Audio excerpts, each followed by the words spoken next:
السلام عليكم ورحمة الله وبركاته من مطبخ بوبا. اللهم صل وسلم على سيدنا محمد وعلى أهله وصحبه وسلم. قبل ما نبدأ معاكم الفيديو، أهم حاجة ما تنسوش اللايك واشتراك بالصفحة وفعلوا الجرس. زي ما انتم شايفين كده، انا هعمل طريقة عمل الحمام المحشي بطريقة سهلة وبسيطة جدا وهتحبوا تعملوه على طول.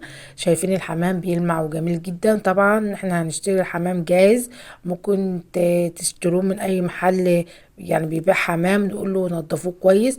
وطبعا يعني وسحوا لنا من تحت الجلد من ناحية الرقبة من فوق. هم هيبقوا فاهمين هما بيعملوا ايه، وصل لهم المعلومة بس هيعرفوها.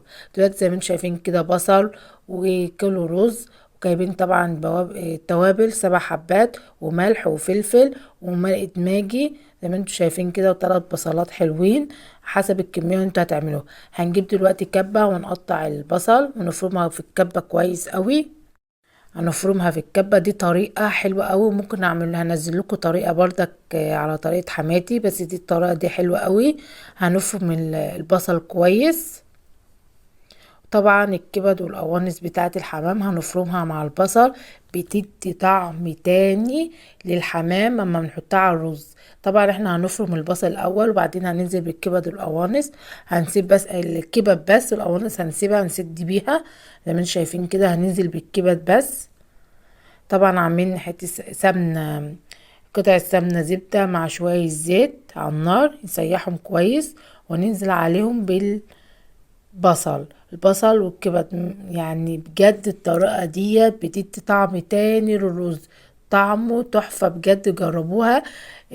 جربوا الطريقة دي، البصل مع الكبد حلوة قوي. هنشوحهم شوية كده زي ما انتم شايفين.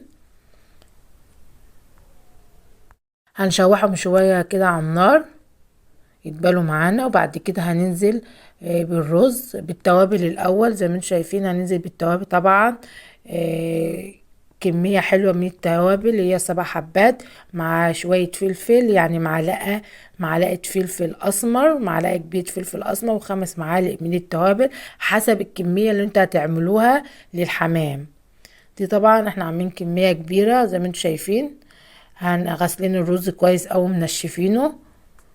هنقلبهم كويس. طبعا حاطين الكاتل على النار عشان هنستعمل ميه سخنه. حطيت الكاتل على النار وبعدين هنقلبهم نشوحهم شويه حلوين. هننزل عليهم بالماجي، مرقه الماجي. حاطه 4 قطع ميه ماجي، بتدي طعم حلو قوي للحمام بردك. لو في شوربه هتبقى حلوه بردك. هننزل نشوحهم كويس او مع بعض. هنشوح الرز والبصل كله مع بعض. طبعا احنا حسب كمية الحمام انت هتعملوها. الحمام عليها كوباية رز الحمامة، عشان احنا بنحشيها من بره ومن جوه برضك. بس يعني ايه، ما نجبسهاش قوي.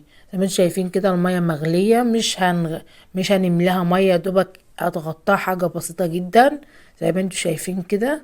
هنسيبها لحد ما تنشف خالص. بجد طعمه حلو قوي. وخطوة البصل مع الكبد ديت طعمها حلو قوي، بتدي طعم تحفة.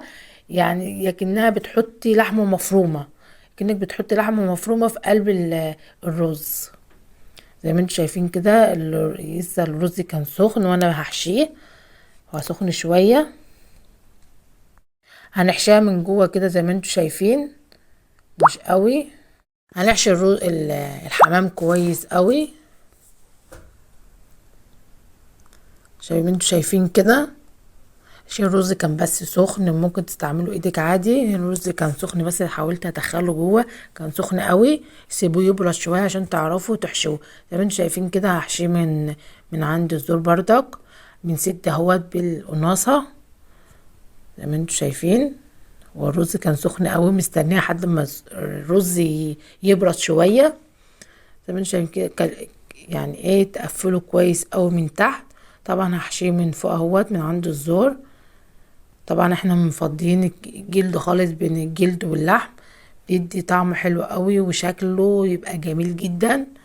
طبعا احنا مش عاوزينه نمليه قوي رز، يعني تخليه هتشوفوا دلوقتي في الاخر يعني ايه، يبقى فيه نفس كده. هي الطريقة سهلة وسواها سهل جدا وتحميره سهل.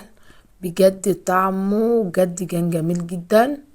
والطريقة في طريقة تانية برضك اللي مش حابين البصل او عاوزينه خفيف شوية، هعمله برضك بالطريقة التانية.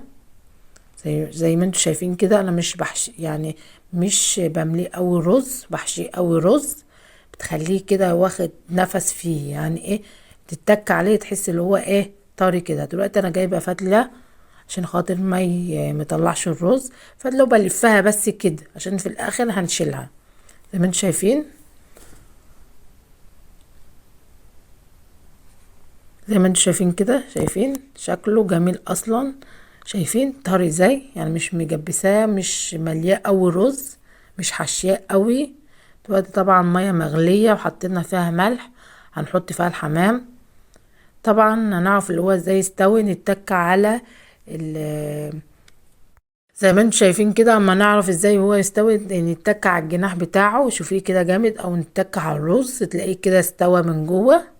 طبعا الافضل تتكوا على الجناح بتاعكم وشوفوا كده استوى ولا لا. دلوقتي بعد ما استوى بنشيل الفتله بالطريقه سهله جدا، بنشيلها سهله جدا عشان احنا ما ربطناهاش، احنا بنشيلها بطريقه يعني سهله قوي. طبعا زيت على النار ونحمره. ممكن تستعملوه تحطوه في صينيه، تحطها في قلب الفرن، بس يعني ايه الطريقه اللي انتوا تحبوها. تحطها في صينية وتحمر، تقيد الفرن الشواية حمر. تحط شوية زيت او قطعة من السمنة فوق على الوش، تحمرها. شايفين؟ الاسهل اعملوها بجد، طعمه تحفة والطريقة دي جميلة جدا. اما حاجة ما تنسوش اللايك واشتراك بالصفحة وفعلوا الجرس. شايفين الشكل وشايفين اللون، جميلة جدا. ممكن يعني بدل ما تعملوا رز وملوخية تعملوا معاه رز بسمتي، حسب ما تستريحهم وتحبوا تاكلوا معاه ايه. شايفين الشكل جميل جدا. والسلام عليكم ورحمة الله وبركاته.